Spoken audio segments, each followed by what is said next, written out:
Hello guys, नमस्कार। उम्मीद करता हूँ कि आप सभी स्वस्थ होंगे।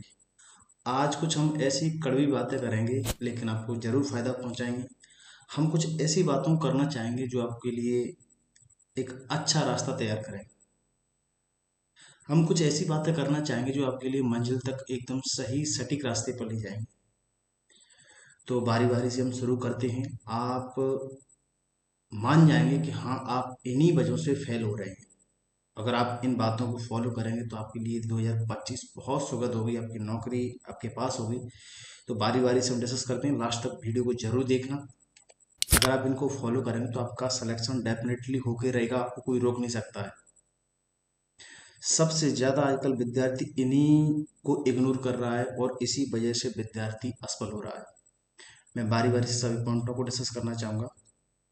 आपके पास सेलेक्टेड बुक्स होनी चाहिए। आपके पास कोई भी ऐसी चीज़ नहीं होनी चाहिए जो कि इररिलेवेंट हो, जो कि आपको परेशान करे और उससे कोई मीन्स ही ना निकले। आपके पास पैसा फालतू है तो आप बुक्स को ज़्यादा खरीदेंगे। मैं कह रहा हूँ केवल आपके पास चार बुक्स होनी चाहिए, क्योंकि हमारे पास चार ही कह सकते हैं हम सब्जेक्ट हैं। तो हमारे पास चार ही बुक्स होनी चाहिए, मैथ्स की, रीजनिंग की, जीएस की, इंग्लिश की। इससे ज़्यादा कुछ नहीं होना चाहिए। एक टीचर होना चाहिए। टीचर के बारे में हम नए सिस्टम में बात कर रहे हैं। एक आपके पास टीचर होना चाहिए। ज़्यादा टीचर होंगे वो भी आपको परेशान कर सकते हैं, क्योंकि उनके कॉन्सेप्ट मिक्स हो सकते हैं, और मिक्स होंगे तो आपके लिए प्रॉब्लम क्रिएट करेंगे। तो आपके पास एक सेलेक्टेड टीचर होना चाहिए, सेलेक्टेड बुक्स होनी चाहिए। टीचर एक हो। जब आप एक को पढ़ चुके हैं तो उसके बाद में आप सेकंड टीचर को ऑप्ट कर सकते हैं। और जब तक एक टीचर से कंप्लीट ना पढ़ लें, जब तक आप दूसरे टीचर की ओर देखेंगे भी नहीं। आप मेरे से पढ़ रहे हैं तो आप मेरे को ही फॉलो करें, उसके बाद में किसी को फॉलो ना करें। ये बहुत इंपॉर्टेंट थिंग है। अगर आप इसको इग्नोर करेंगे तो भी आप प्रॉब्लम में पड़ सकते हैं। आपके पास सेलेक्टेड एग्जाम होना चाहिए कि मुझे एसएससी सीजीएल देना है तो सीजीएल ही दूंगा मैं, इसके बाद और किसी एग्जाम को नहीं दूंगा। आप दे सकते हैं लेकिन उसकी प्रिपरेशन नहीं करना। मेरे प्रिपरेशन करनी है एसएससी सीजीएल की तो सीजीएल की करनी है। आपको मॉक उसी के लगाने हैं, आपको रिवीजन उसी का करना है, आपको जो सिलेबस है उसी को पढ़ना है, आपको जो कुछ भी करना है उसी के रिलेवेंट करना है। दूसरे एग्जाम की ओर मुझे देखना भी नहीं है। ऐसा नहीं है कि अभी मैं एसएससी सीजीएल की प्रिपरेशन कर रहा था, बैंक का एग्जाम उससे पहले आ गया तो बैंक की ओर चला गया मैं। ये सबसे बड़ी प्रॉब्लम आपके लिए क्रिएट करता है। आप भटक जाती हैं। आप जो मेन जो डेडिकेशन के साथ एग्जाम की प्रिपरेशन कर रही होती हैं उससे दूर भटकती हैं। तो आपको एग्जाम कोई से भी आते रहें, आप उसी एग्जाम के लिए लगे रहना है जिसके लिए आप प्रिपरेशन कर रहे हैं। उसी को बार बार रिवाइज करना है, उसी के बारे में पढ़ना है, उसी से रिलेवेंट जो भी कुछ भी सिलेबस उसी को पढ़ना है। ठीक है। विद्यार्थी क्या करता है, कभी भी रैंडमली, कभी भी रैंडमली कुछ भी उठा लेता है। मैथ्स का मन किया तो मैथ्स उठा लिया, रीजनिंग का मन किया तो रीजनिंग उठा ली, जीएस का मन किया तो जीएस उठा ली, इंग्लिश का मन किया तो इंग्लिश उठा ली। इनके लिए एक फिक्स टाइम बनाइए। फिक्स टाइम होना चाहिए। मैथ्स मुझे इतने घंटे पढ़ना है तो इतने घंटे पढ़ना है, रीजनिंग के लिए इतना टाइम देना है तो देना है, जीएस के लिए इतना टाइम देना है तो देना है, इंग्लिश के लिए इतना टाइम देना है तो देना है। और आज का समय ऐसा है कि आप जीएस को इग्नोर नहीं कर सकते हैं। जीएस के बगैर आपका सिलेक्शन नहीं हो सकता है। 2022 से पहले हो सकता था लेकिन अभी नहीं हो सकता है। तब जीएस के लिए हमेशा तैयार रहें।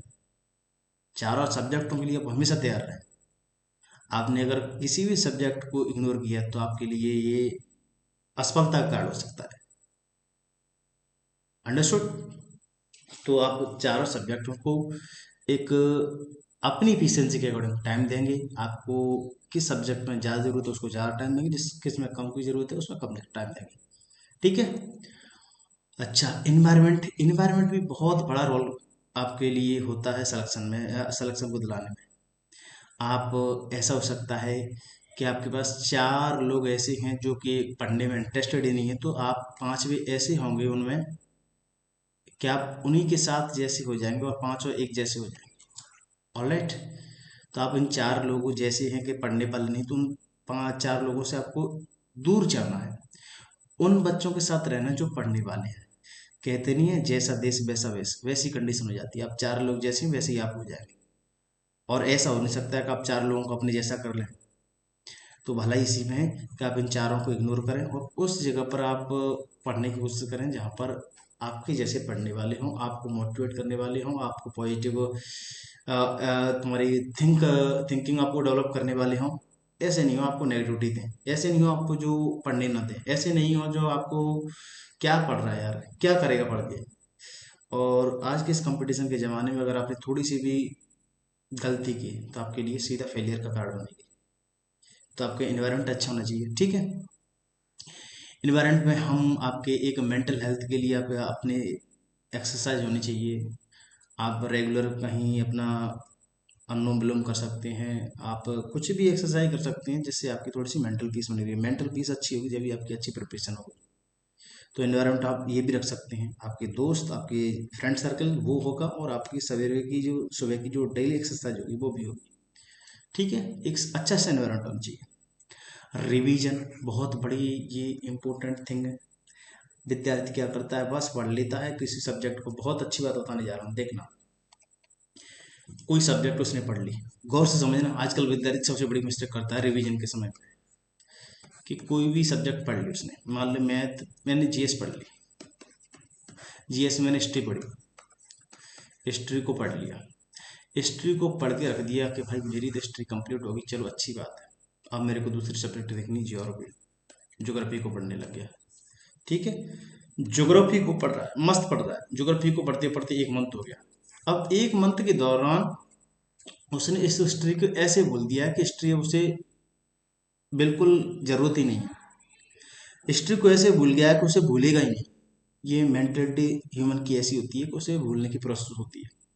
उसका रिवीजन बहुत जरूरी है। आप ज्योग्राफी पढ़ें या पॉलिटी पढ़ें, कुछ भी पढ़ें, लेकिन जिस सब्जेक्ट को पढ़ चुके हैं उसको भी पढ़ें। ऐसी गलती नहीं करनी है कि हमने जो सब्जेक्ट पढ़ ली उसको देखना नहीं है, उसको भी देखना है। आप एक बार खाना खा लेते हैं तो दोबारा खाते नहीं क्या? उसी तरीके से आपको कोई चीज़ पढ़ ली है उसको भी रिवीजन चाहिए। ये गलती ना आप करें। मैं आपसे फोर्सफुली कहना चाहूंगा, रिवीजन इज मोस्ट इंपोर्टेंट की फॉर द सक्सेस।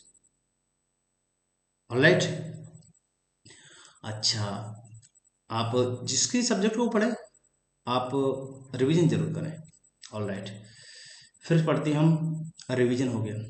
अब आजकल इस समय में विद्यार्थी सबसे बड़ी गलती क्या कर रहा है, ये तो है ही है, लेकिन हमें उन चीज़ों को भी मैं ज़्यादा फोकस करना चाहूँ, किन चीज़ों से हमें बचना है। सबसे बड़ा फेलियर कार्ड जो बन रहे हैं, आइए जानते हैं। आजकल विद्यार्थी मिसगाइडेड बहुत इजीली हो सकता है। आपके पास कोई सोशल मीडिया प्लेटफॉर्म है, उनसे आप इजीली मिसगाइडेड हो सकते हैं। आप इंस्टाग्राम फॉलो कर सकते हैं, आप यूट्यूब के शॉर्ट्स फॉलो कर सकते हैं, उनसे बहुत इजीली मिसगाइड हो सकते हैं। कि आप हमारा सिलेबस ले लीजिए, अगर हमारा सिलेबस नहीं लिया तो आपका सिलेक्शन नहीं होगा। तो आपने क्या किया, उसका भी सिलेबस ले लिया। और मैं आपको पहले ही बोल चुका हूँ कि एक टीचर होना चाहिए। हमें कोई भी रील देखें चाहे शॉर्ट देखें, हमें दूसरे टीचर को फॉलो नहीं करना है, हमें उससे मिसगाइडेड नहीं होना है। हमने ठान लिया है कि इसी से सारे हमें अपनी नैया पार लगानी, तो इसी के सारे लगानी। हमें कोई दूसरा टीचर कितना भी लोग लावन सिलेबस देने की कोशिश करें, हमें नहीं फॉलो करना है। आप पहले टाइम पे एक अच्छा टीचर फॉलो कर लीजिए, दूसरे टाइम की जरूरत ही नहीं पड़े। और ये आप स्ट्रेटजी के फॉलो के चक्कर में पड़ रहे हैं, ये भी आप प्रॉब्लम क्रिएट कर रहे हैं अपने लिए। अरे स्ट्रेटजी अपनी ह्यूमन की नेचर के हिसाब से होती है, ह्यूमन की टेंडेंसी के हिसाब से होती है। एक व्यक्ति 8 आवर पढ़ के काम चला सकता है, एक व्यक्ति 4 आवर पढ़ के काम चला सकता है। ये 4 आवर वाला व्यक्ति स्ट्रेटजी बताएगा 8 आवर के लिए, कैसे पॉसिबल है? ये 8 आवर वाला व्यक्ति 4 आवर वाले व्यक्ति के लिए कैसे स्ट्रेटजी बता सकता है? अरे दोनों की मेंटेलिटी अलग अलग है, दोनों की अप्रोच अलग अलग है, दोनों का पढ़ने का तरीका अलग अलग है, उनकी स्ट्रेटजी भी अलग अलग होगी। तो स्ट्रेटजी ना खेलें आप, ठीक है। रेलेवेंट सिलेबस में आपको पहले ही बता चुका हूँ। आपको फालतू का बुक्स कलेक्ट नहीं करनी है, आपको फालतू के टेलीग्राम कलेक्ट नहीं करने हैं, फालतू के आपको यूट्यूब चैनल सब्सक्राइब नहीं कर रखने हैं। ये यहाँ से सारे ये रिलेवेंट सिलेबस देते हैं, ठीक है। मैनी पेपर आपको पहले ही बता चुका हूँ। आपको एक पेपर को टारगेट करना है। आप एक पेपर के बाद में आप कुछ भी दें, लेकिन टारगेट उसी के हिसाब से करें, उसी के हिसाब से प्रिपरेशन करें, उसी के हिसाब से सब कुछ करें।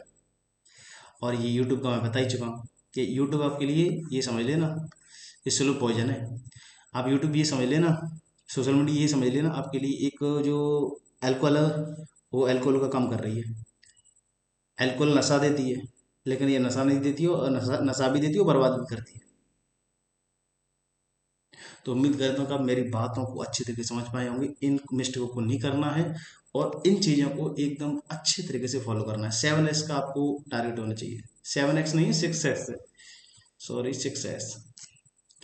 1 2 3 4 5 6 6S। इनको आप अपनी लाइफ में लागू करें और अपनी लाइफ में बहुत अच्छा इंप्रूवमेंट देखें। तो ये गलती हमसे हुई, आप ये गलती नहीं करेंगे। 6S, 1 2 3 4 5 6।